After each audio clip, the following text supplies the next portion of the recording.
As the full moon fell down across the western horizon, I looked out early today and the bobcat was back. This was the bobcat we first saw yesterday, a young bobcat. Managed to get these two pictures, and as it sat there a bit longer, I pulled out my video camera with the longer zoom and was lucky enough to get some video footage.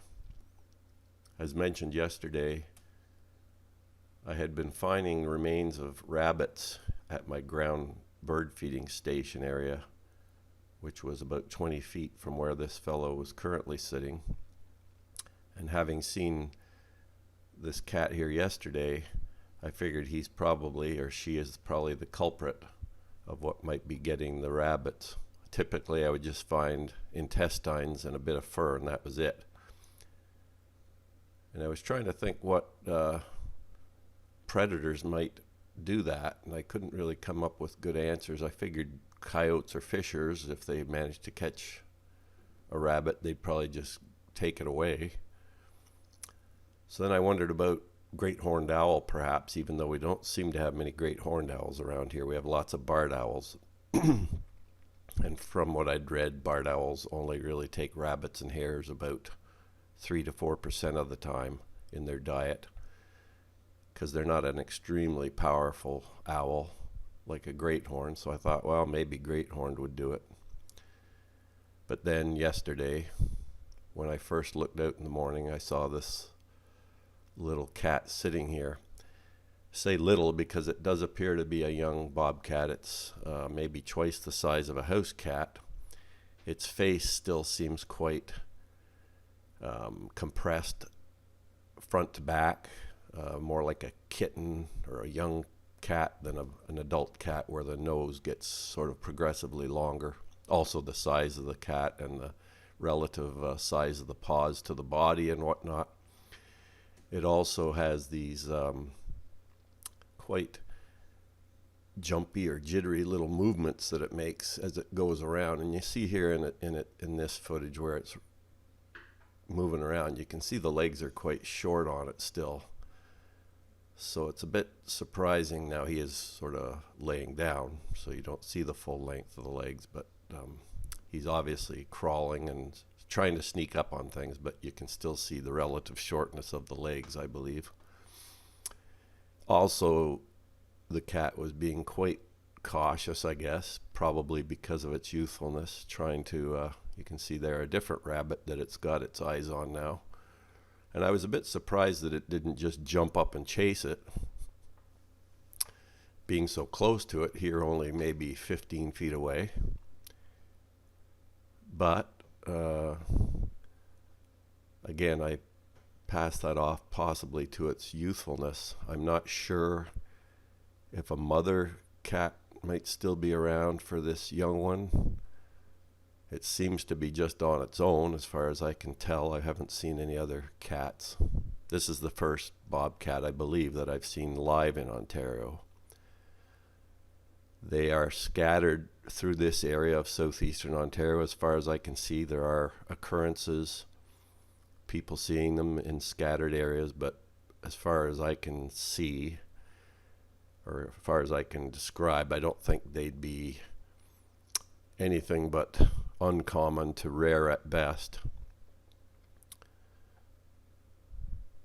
Certainly the scattered open farmland along the south edge of the Canadian Shield and further south should theoretically make good habitat for bobcats. But when you do get the odd severe winter where lots of snow falls, that would probably make it fairly hard for them, and probably does help control the range of bobcats further to the south. But as climate change is now taking hold and the winters are typically getting warmer overall and less snow cover for lesser amounts of the year, then things like bobcats probably can do better and progress further north in their overall range. So here the cat has regained interest towards my ground feeding area again. after looking at the rabbit at the other feeding site. And it's doing a lot of these funny little foot paw movements where it's jittering its paws back and forth. I assume it's maybe anxiety and trying to get in position to better sneak up on the rabbits. I'm not sure. You can see it here in the background, sneaking in on the bush area where the rabbits tend to congregate.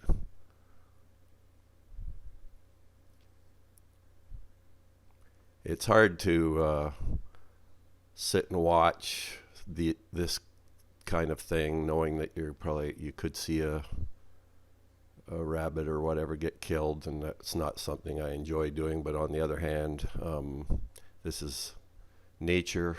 Predators need to kill to eat. This is a young cat out on probably on its own survival mechanisms. And somehow it's run into my feeding area here where it has learned that tends to be lots of food to be had. Currently 3 rabbits here under the bushes, and it's sneaking in on the back side of the snowdrift there. You can see it.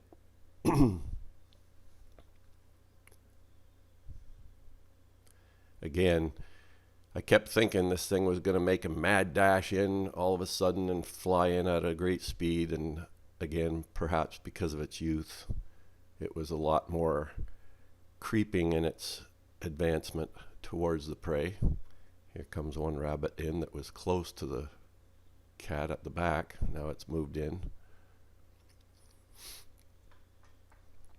I could have cut a lot of this footage out, but I thought it would be useful for people to see sort of the gradual progression. I did cut a few blurry sections out, just of a minute or two at total length, but I wanted to keep most of it in just so people could witness the timeline, how long it took this little cat to figure out what it wanted to do and how it was going to approach things.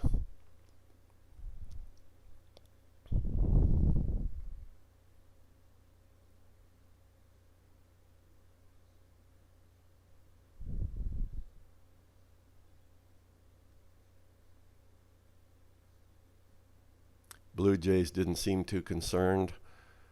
They've probably never seen a creature. Here comes the bobcat. He's sneaking in. He's got 3 potential targets.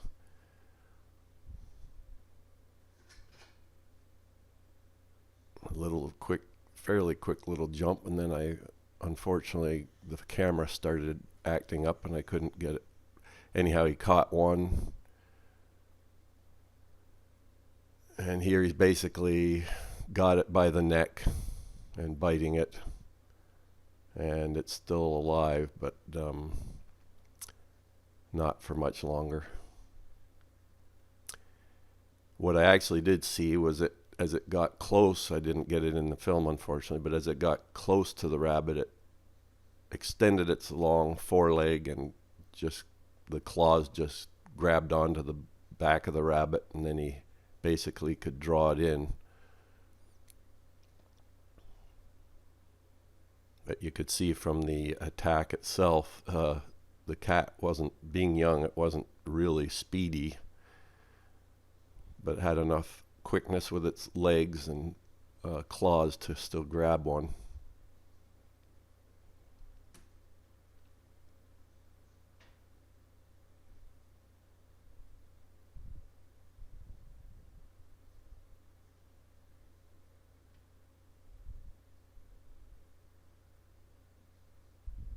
Again, not really nice to witness, but basically just wanted to record this from a biological perspective. The rabbit here is dead as far as I can see now. It's all gone limp.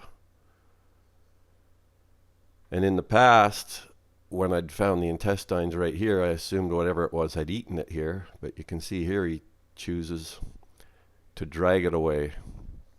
I guess because daylight was advancing quite rapidly, he may have felt exposed, too exposed.